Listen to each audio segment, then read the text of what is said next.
Então, sejam muito bem-vindos ao nosso encontro de hoje para falar sobre análise dos dados. Pensem assim, o que eu posso fazer para entender a análise dos dados? O pessoal do Instagram, então, pode ir interagindo, pode ir entrando e se comunicando para entender um pouco mais sobre essa questão. Quem está acompanhando pelo YouTube, Facebook, também seja muito bem-vindo. Só um instante que a gente vai poder trabalhar um pouco mais sobre a evidência científica. Então, vamos lá. O que é a análise dos dados? Vamos pensar assim, o que a análise dos dados nos ajuda? Primeiro, boa noite, sejam todos bem-vindos em todos os canais. A análise dos dados serve para sintetizar a evidência. Serve para nos dizer assim, nossa, o que existe de positivo nos seus resultados? Mas, muitas vezes, é o grande gargalo que a gente vê durante a nossa construção do método, durante a redação do nosso artigo científico, qual é a análise estatística que eu aplico? Qual é a análise estatística que eu uso? Como entender a análise estatística? Então, são essas reflexões que eu quero discutir aqui hoje com vocês. Vocês vão deixar de enxugar gelo e vão aprender a lógica da análise estatística, porque essa lógica da análise estatística está baseada na lógica do conhecimento científico. A ciência tem um raciocínio estruturado que a gente coloca para que se desenvolva um método. Não existe ciência sem uma teoria e um método desenvolvido. Se a gente não tem técnicas específicas, a gente não consegue aplicar e entender a ciência. Então, dessa forma, a gente precisa pensar como eu faço para interpretar os resultados de tudo aquilo que eu produzo cientificamente, de tudo aquilo que eu avalio cientificamente. Pensando dessa maneira, nesse sentido, é que hoje eu quero falar para vocês algumas dicas bem importantes. Antes de falar sobre as dicas, eu quero dizer para vocês que as inscrições para o curso Descomplicando seu artigo científico em um mês será até amanhã, ou seja, até amanhã você vai poder se inscrever. Então, corre lá, se inscreve, todo o conteúdo que foi disponibilizado lá foi feito com muito carinho. Vocês terão acesso à minha pessoa diretamente e a gente vai ter encontros individualizados para discutir cada ponto do artigo científico e como eu posso melhorar essa evidência produzida.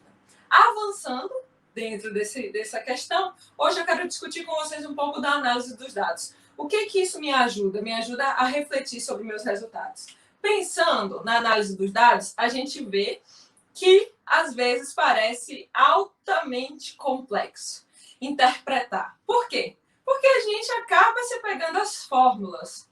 A gente quer entender pormenorizado, detalhado, de forma muito peculiar a informação da fórmula.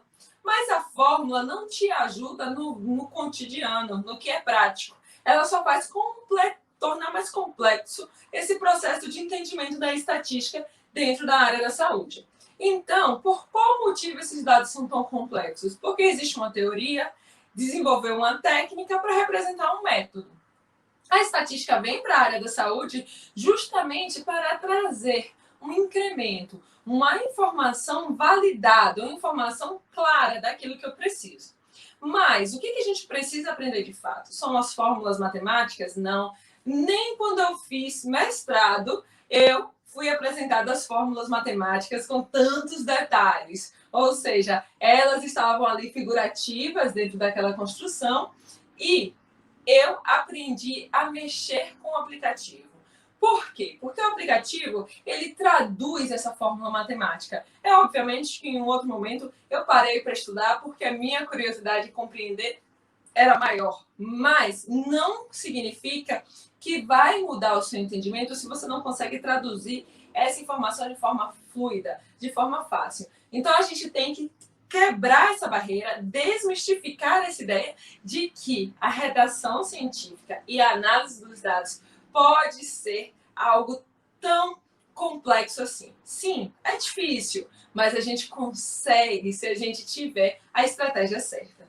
Pensar na análise dos dados, a gente deve começar a entender como é que eu faço a análise dos dados. Como é que essa análise é aplicável na redação do meu artigo científico? É prático para que eu entenda os meus resultados do meu cotidiano, na minha vida, na minha prática. Porque não adianta nada você ter muita teoria e não tornar tudo isso prático para o que você precisa, dentro do contexto que você está, dentro do momento em que você vivencia. Então, a primeira fase que você tem que entender são entender as medidas descritivas.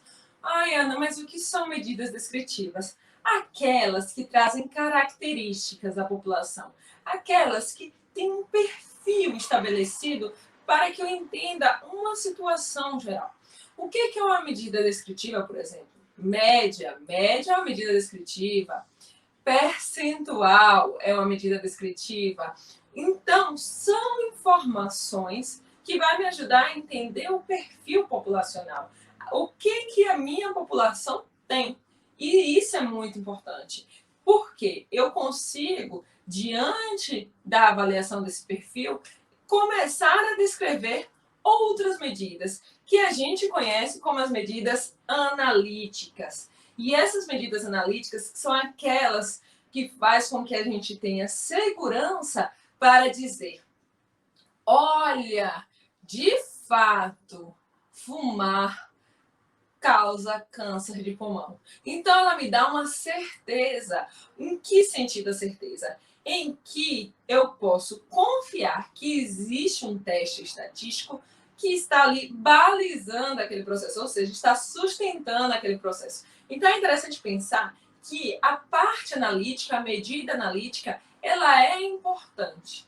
Mas, para eu decidir se eu vou utilizar uma medida descritiva ou uma medida analítica no meu estudo, ou ambas, que na realidade, se você faz um estudo analítico, você deve utilizar as medidas descritivas também, você tem que refletir sobre o seu objetivo. Tudo está conectado com o seu objetivo. É o ponto de partida. Então, esse ponto de partida é o que nos ajuda a definir o que eu vou avaliar. Por isso que o objetivo é tão importante. E é a primeira frase, o primeiro ato que nós devemos fazer quando estamos escrevendo artigo científico. É pensar nesse objetivo e aplicar esse objetivo durante o processo de estruturação do nosso método. E na análise dos dados não é diferente. Agora, outra coisa muito importante que a gente tem que levar em consideração é o uso de aplicativos. Muitas vezes as pessoas ficam, mas eu não sei usar, eu não sei o que eu faço, eu tenho dificuldade com tudo isso, porque tem que entender primeiro esses dois conceitos. Tem que entender primeiro essas duas características para avançar para a ideia do uso de aplicativo. Lá no curso, vocês vão ver sobre esses conceitos de forma mais aprofundada. Mas eu trouxe aqui para vocês uma informação muito útil, que é o entendimento das medidas descritivas. Vejam que eu comecei falando para vocês assim, nossa, é média, é percentual. Então, vocês devem estar se perguntando, o que é uma média? Para alguns pode parecer simples, mas para outros está iniciando. E eu queria falar uma coisa para vocês muito interessante, que toda regressão que você fizer, o que é regressão, Ana? É uma análise mais avançada, é um entendimento mais avançado dessa construção científica. Toda regressão que você faz nasce da média. Ou seja, você vai dizer, nossa, nasce desse negócio tão simples. Sim, nasce da média. E como é que eu avalio a média? O que a média traz? O que a média apresenta? A média nada mais é do que uma caracterização da população se eu tenho uma variável contínua. O que é uma variável contínua? É uma variável em que eu tenho números com valores diferentes sem estabelecer grupos. Ou seja, eu estou olhando para o número de forma individual. Então, a média, aqui nesse exemplo, traz o quê? Traz a ideia de que a gente vai poder compilar essa informação. Aqui seria a idade de cada pessoa que está trabalhando, que está atuando em um determinado espaço de pesquisa. Então, vamos pensar que o espaço seja uma universidade. E você está lá querendo entender o perfil e a idade das pessoas que estão na sua sala de aula, na sala que você estuda. E aí você pergunta, Maria, você tem quantos anos? 38. José, você tem quantos anos? 22. João, 35. Pedro, 25. E Ana tem 32. Então, vamos pensar nessa ideia que você consegue coletar informações individualmente para ter uma caracterização. Depois que você consegue coletar essa informação individualmente, você vai pensar, como é que eu faço a média? Eu tenho aqui 1, 2, 3, 4, 5 observações, ou seja, 5 pessoas. Então, do ponto de vista da estatística, a observação é o indivíduo, é aquela população que eu estou avaliando, ou partindo daquela amostra. Então, se eu tenho 5 observações, eu vou somar as 5 observações e dividir por 5. Então, o que é a média? Eu vou somar 38, mais 22, mais 35, mais 25, mais 32 e vou dividir por 5. Então, eu tenho uma média de 30,4. Ou seja, em média, as pessoas da minha turma têm 30,4 anos de idade. Então, gente, isso é a média. E acreditem, a regressão linear, regressão logística, a maioria das regressões, que é o modelo mais robusto, nasce daqui. Nasce dessa medida que a gente conhece como média. Então, é muito importante a gente entender a média como uma medida descritiva que vai trazer uma informação inicial para que eu compreenda o meu perfil populacional. Agora que vocês já aprenderam sobre média e entenderam a lógica disso, vamos avançar para outra medida descritiva. Essa medida descritiva já é menos usada, mas ainda é muito utilizada. Por quê? Essa medida descritiva vai fazer com que agora eu tenha as informações ordenadas de forma crescente. Então, eu estou pegando a pessoa mais nova e estou indo até a pessoa mais velha. Então, veja que eu estou fazendo um acompanhamento. Porém, quem é a pessoa que divide ao meio esse ponto, esse corte dentro da minha população? Ou seja, que separa em 2 categorias. Neste caso aqui, é a Ana, com 32 anos. Então, eu estou separando em 2 categorias, ou seja, em 2 espaços. Então, a mediana é o ponto central. É o que está ao meio da sua amostra que você está avaliando. Ou seja, é aquela observação que divide a amostra em 50% acima, 50% abaixo. Então, é interessante a gente pensar a mediana, porque quando a gente não tem na literatura muito bem estabelecido características para definir pontos de corte, por exemplo, da idade. Não existe um consenso na literatura para uma população indígena, por exemplo, sobre qual é a melhor idade ou a pior idade para ter uma condição que você ache ruim. Por exemplo, qual é a pior faixa etária para a pessoa infartar na população indígena? Vamos supor que não exista na literatura. Então, é a mediana que me ajuda a definir esse ponto de corte, a colocar um ponto naquilo em que eu estou avaliando e poder dizer, vou observar se 50% acima ou 50% abaixo, se essa distribuição foi diferente para a ocorrência, por exemplo, de infarto. Então, é interessante a gente pensar que essa medida mediana, ela traz elementos que nos ajuda a nos guiar durante o processo da análise mais robusta. Um ponto importante que a gente precisa também pensar é que a mediana e a média, quando o banco tem um bom dado, elas vão ser muito parecidas ou próximas, o ideal é que seja no mesmo ponto.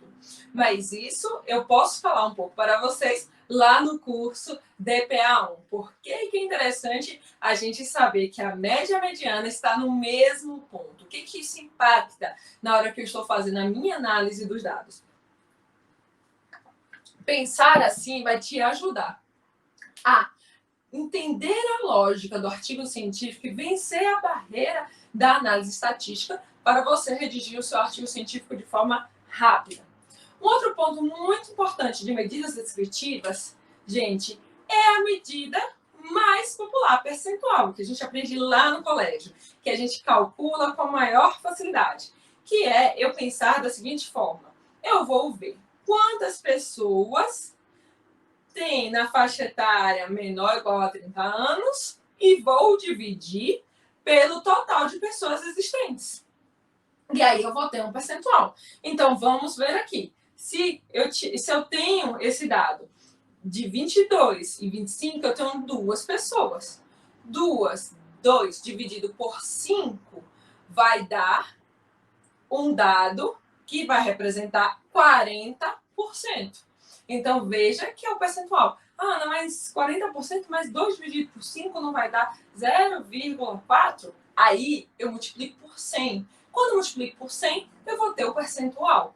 E isso é uma medida que deve estar no seu trabalho.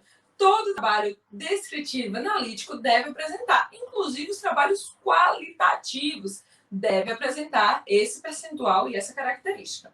Agora, você quer avaliar o outro grupo. No outro grupo, nós temos 1, 2, 3 pessoas acima de 30 anos. E eu vou fazer a mesma prática. Eu vou dividir 3 por 5 e multiplicar por 100. E aí eu tenho 60%. Então, agora, eu já tenho informações para agregar. Eu já tenho dado para descrever. E você vai repetir isso para todas as variáveis do seu trabalho, todas as variáveis do seu banco de dados. É importante entender essa lógica, porque às vezes a gente fala assim, porque eu não sei fazer a medida analítica, mas não traz a reflexão da medida descritiva, que é muito importante. E como é que eu aplico isso para o meu estudo? Como é que eu vou escrever na minha seção de métodos essa informação? Como é que eu vou falar lá sobre isso? Eu não sei.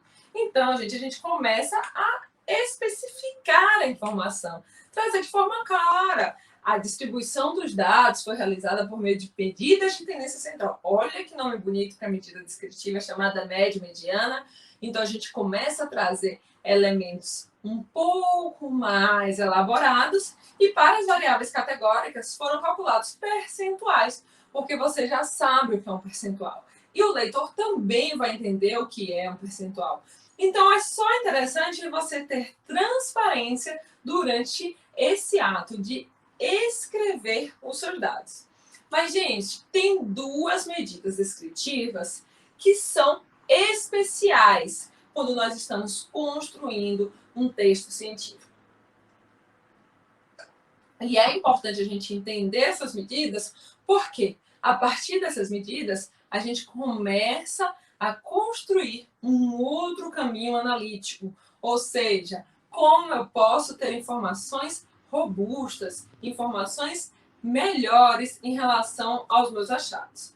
Então, o primeiro ponto é o conceito de incidência, que é o número de casos novos em uma população exposta. O que significa o número de casos novos? Vamos imaginar que nós estamos aqui em casa, estamos fazendo uma festa. E aí, agora, nessa festa, hipoteticamente, existem 5 pessoas. Então, as pessoas já existem naquele grupo, já estão ali na festa. E aí, daqui a pouco, chegam mais 4 pessoas. Então, as 4 pessoas que chegaram na festa é o número de casos novos. Então, a partir daquele horário, tiveram 4 pessoas que chegaram. Então, são as pessoas novas na festa, que todo mundo vai observar. É isso que a incidência faz. Ela olha para esse grupo que está chegando na festa. E aí eu vou pensar o quê? Vou pensar o total da população exposta, ou seja, o total de pessoas que tem na festa hoje, que pode estar naquela festa. Então, o total de pessoas que pode estar ali presente naquela festa vai ser a minha população exposta. Então, eu vou ter o número de casos novos, que é quem está chegando, e o total de pessoas que pode estar na festa ou que pode vir para a festa, ou seja, aquilo que está estimado, minha lista de convidados. Então, isso seria esse total de pessoas expostas, porque são as pessoas que potencialmente podem ir para a festa ou não. Só que as pessoas que estão chegando, de fato, vão representando os casos novos dentro daquela população. Então, isso a gente conhece como incidência. Trazendo esse exemplo para a saúde, como é que a gente pode aplicar? Vamos imaginar que tenha uma doença, como, por exemplo, a diarreia. Então, eu estou aqui avaliando numa comunidade, num bairro, as crianças que tiveram episódios de diarreia. E aí, eu já tenho o total de expostos. Quem são esses expostos? Todas as crianças que estão ali.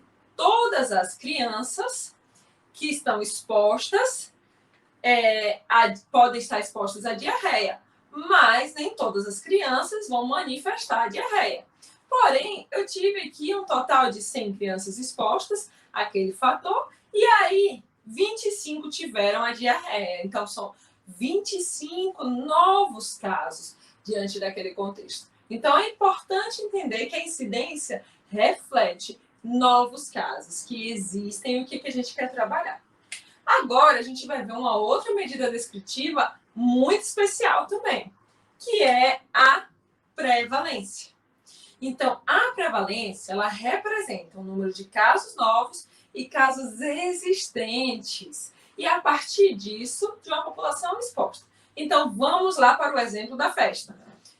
A festa tinha 5 pessoas. E essas 5 pessoas estavam lá na festa. De repente, chegaram mais 4 pessoas.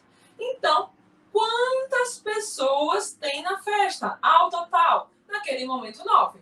Mas eu tenho uma lista de convidados, que essa lista é composta por 20 pessoas. Então, meu número de casos novos e existentes são todas as pessoas que estão na festa. E a população possivelmente exposta à festa são todos que estão na minha lista de convidados. Então, a prevalência já não pega somente os casos novos, mas os casos novos e os casos antigos. É interessante a gente ter esses conceitos, porque as medidas analíticas se baseiam nessas medidas descritivas especiais para serem calculadas. Pensando sobre isso, trazendo para a prática, vamos voltar ao exemplo da diarreia. Prevalência, pensando, agora eu quero avaliar todas as crianças que tiveram diarreia. Não estou vendo apenas os casos novos. Então, eu aumento a minha prevalência para 50, por exemplo, com 50 crianças, dividido por 5, vai dar 50%. Então, o que isso representa na minha prática? O que isso representa no meu dia a dia? Representa que eu estou vendo o volume, o total de pessoas que adoeceram e vou dividir pelo total de pessoas expostas. Então, eu consigo ver essa quantidade. E esse volume me ajuda a trazer a dimensão daquela doença, o quanto que aquela doença está disseminada em um determinado local. Então, é interessante a gente também aprender essa ideia das medidas descritivas. Elas são importantes para o nosso conhecimento, a nossa visão de como entender as medidas analíticas, para que a gente avance na redação do nosso artigo científico.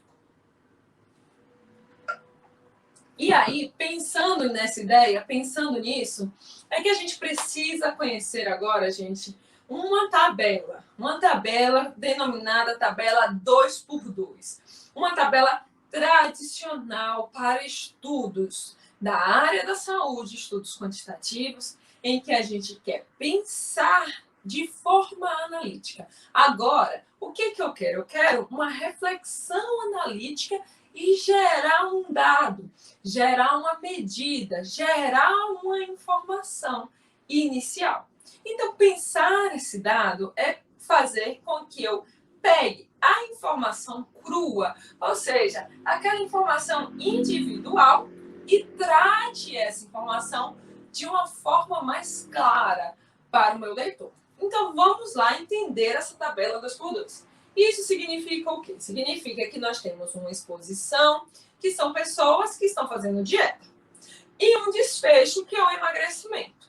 Essa exposição tem duas categorias. Se a pessoa faz dieta, sim. Se a pessoa não faz dieta, não.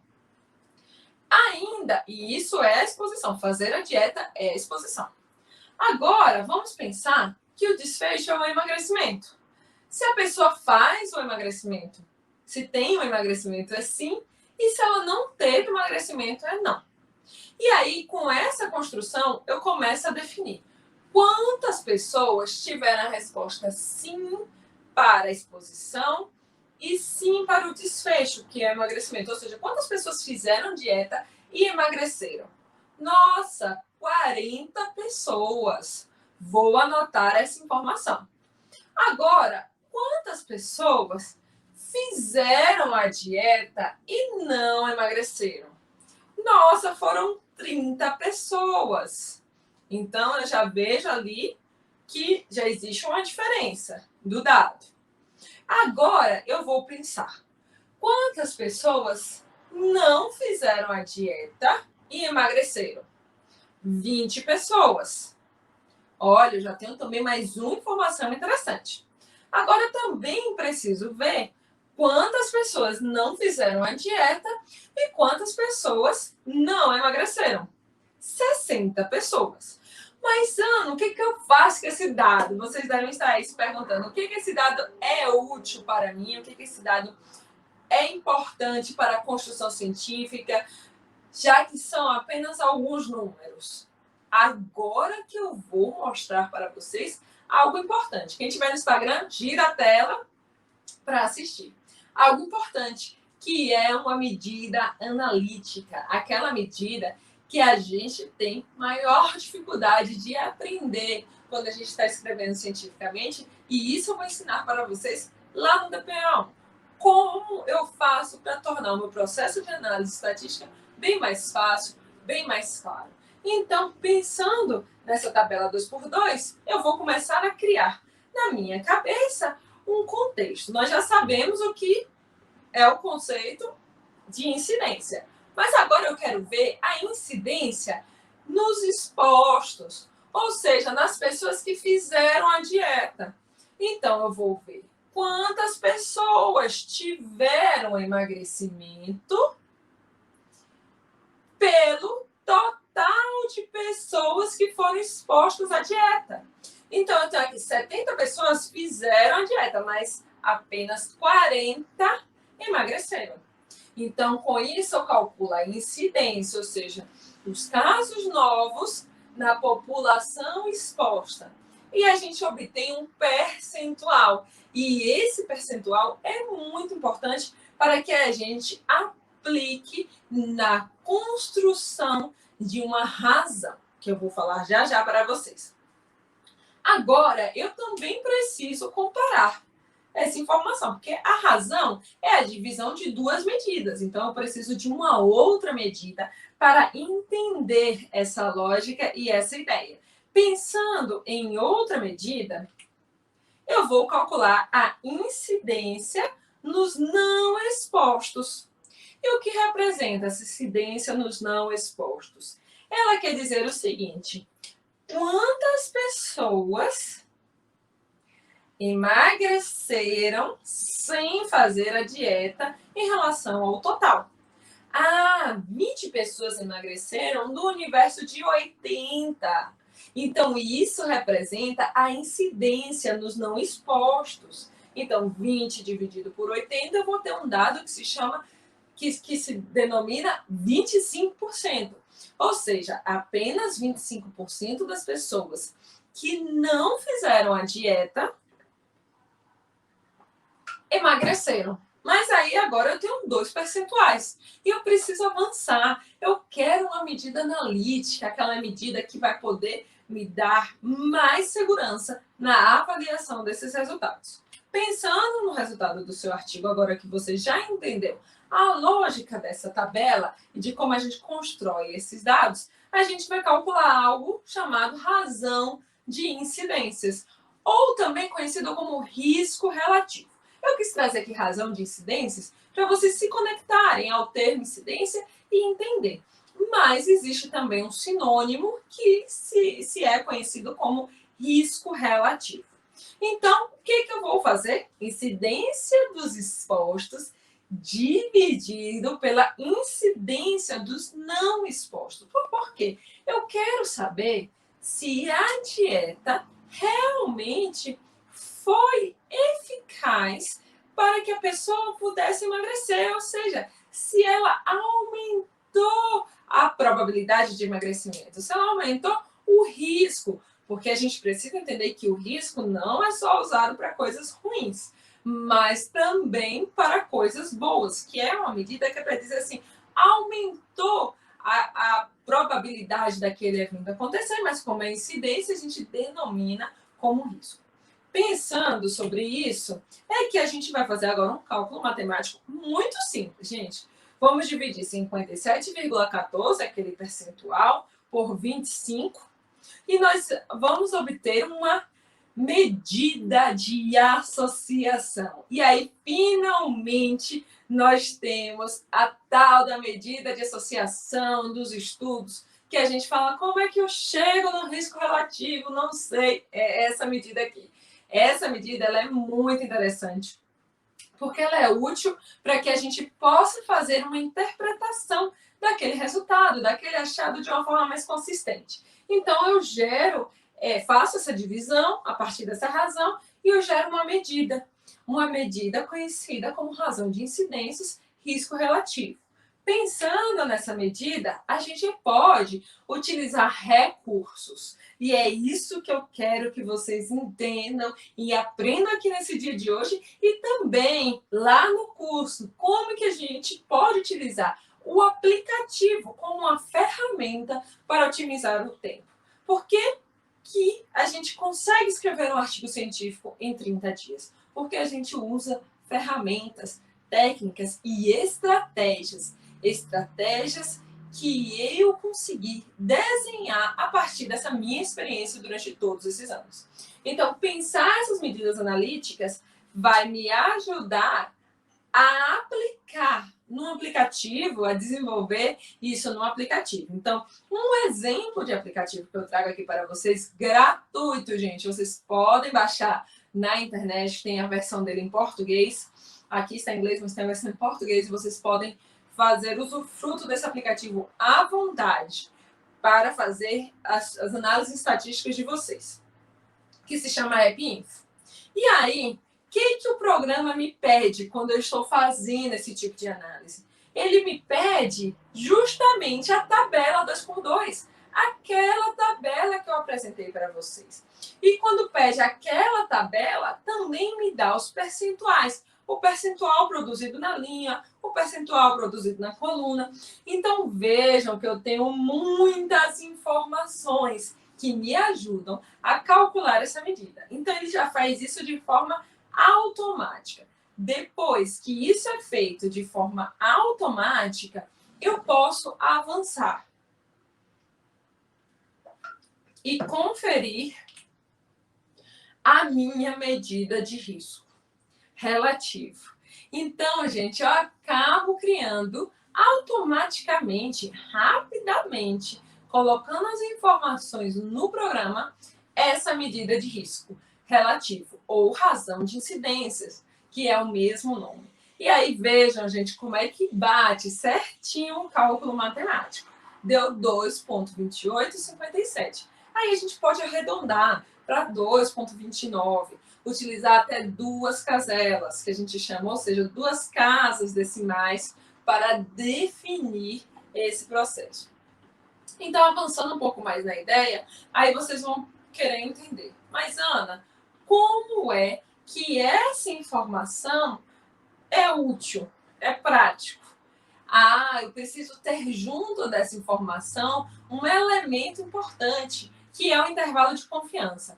Como? Eu não acredito que as fórmulas sejam o melhor caminho para a gente aprender a análise de dados, eu quero que vocês aprendam de forma prática utilizando o programa estatístico. Elas são extremamente importantes durante a construção científica. E existem especialistas para desenvolver essas fórmulas, mas o que eu quero que vocês entendam aqui é um conteúdo prático, direcionado para o seu dia a dia, facilitando o seu dia a dia para a construção de texto científico. E aí eu tenho uma medida que se chama intervalo de confiança. Mas, nossa, o que é um intervalo de confiança? Agora nós estamos em época de eleição, vocês ficam ouvindo informações, estimativa para mais, estimativa para menos, mais ou menos. Então, tudo isso é reflexo de uma variabilidade. Então, o intervalo de confiança é uma medida para ajudar a observar, avaliar uma variabilidade de determinado indicador. Então, por exemplo, se eu tenho um percentual, eu posso utilizar o intervalo de confiança para avaliar a variabilidade desse percentual. Ou seja, eu quero ver quanto que esse intervalo ele pode ser largo ou pode ser estreito. Mas aqui, na medida de associação, o intervalo de confiança tem um outro papel interessante, que é me dizer se esse teste tem uma significância estatística, ou seja, se isso é relevante. O que ele faz nesse intervalo? Ele avalia se essa medida está dentro do verdadeiro parâmetro populacional, ou seja, daquilo que é esperado que aconteça. E o parâmetro populacional, que é o quê? Essa medida pode ter uma variação entre 1,48 a 3,51. Então, no que o intervalo de confiança quer me dizer? Quer me dizer que eu posso, dentro de uma população com características semelhantes a essa que eu investiguei, ou seja, com uma amostra semelhante a essa que eu investiguei, quer me dizer que a minha medida de associação pode oscilar entre 1,48 e 3,51. Então, ele consegue captar o verdadeiro parâmetro da população, que é essa informação. O que, de fato, vai dizer se o emagrecimento, se fazer a dieta leva ao emagrecimento, é esse intervalo de confiança. Por quê? Porque se eu tenho um intervalo de confiança aqui que passa com 0,50 até 3,51, significa que o parâmetro da população pode ser 1. E 1, gente, se eu dividir 10 por 10 é igual a 1. Significa que não existe diferença entre os grupos, que tanto faz fazer dieta ou não fazer dieta. Então, a ideia do intervalo de confiança é fazer com que a gente acredite de fato. Não passou pelo 1. Se não passou pelo 1, significa que esse resultado, ele de fato tem uma associação estatística. Então, é para isso que serve a ideia do intervalo de confiança. Então, o que a gente tem que pensar no intervalo de confiança? Se ele for maior que 1, ou seja, não tiver 0 dentro do intervalo inferior, significa que existe uma associação para essa caracterização. Agora, se ele tiver no intervalo de confiança 1, ou seja, que tiver um 0, informação abaixo de 1, ele passar pelo 1, significa que não há associação. E aí a gente muda a interpretação. A gente não pode dizer que teve significância estatística aquele dado nos nossos resultados. E como que eu descrevo isso na prática? Como que eu aplico isso no meu trabalho, na redação do meu artigo científico? Eu vou pensar da seguinte forma, que as pessoas que fizeram a dieta, que realizaram a dieta, têm aproximadamente 2 vezes maior risco. Por que risco, gente? Porque é uma medida nova, é um dado novo. Maior risco de emagrecer quando comparado às pessoas que não realizaram a dieta. Então, veja que a minha comparação da incidência é sempre entre exposto e não exposto. aqui é incidência, é a razão de incidências, tá? Não é incidência nos não expostos, é razão de incidências. Então, veja que, pensando aqui a razão de incidências, eu estou trabalhando aqui com exposto e não exposto, e eu gero uma medida de risco relativo. E essa medida me ajuda numa interpretação. Então, na minha interpretação, eu tenho que comparar o grupo exposto com o grupo não exposto. Ou seja, nesse exemplo aqui, quem fez a dieta e quem não fez a dieta. É muito importante, gente, a gente entender essa caracterização e essas informações. Porque quando a gente chegar no momento de escrever essa análise dos dados, dos seus resultados, você vai entender que você pode calcular uma medida de associação, a razão de incidências e seus respectivos intervalos de confiança, 95%, por meio de regressão logística. Veja aqui que não precisou nem entender a regressão logística, o aplicativo desenvolveu essa etapa. Mas no curso nós iremos conversar um pouco sobre essa ideia de regressão logística. Então, pensar isso no programa EpiInfo versão 7. Olha como você muda essa medida. E aí deve dar um monte de gente pensando. Mas a regressão logística não só calcula odds ratio, que é uma outra medida de associação. Não, gente, você pode calcular risco relativo, razão de prevalência. Agora você precisa aprender a técnica correta para isso. Você precisa entender por que é interessante fazer esse tipo de cálculo e esse tipo de avaliação. Entender isso, você consegue fazer a sua análise dos dados de forma mais tranquila, de forma mais fluida, sem muita dificuldade. Então, gente, esse é o tema de hoje. Eu queria falar para vocês se inscreverem no DPA1, está sensacional, eu fiz com muito carinho. O conteúdo que está disponibilizado lá é para o crescimento de vocês, redação científica. Gente, o investimento tá baratinho, é menos que um lanche no final de semana, uma blusinha que você compra.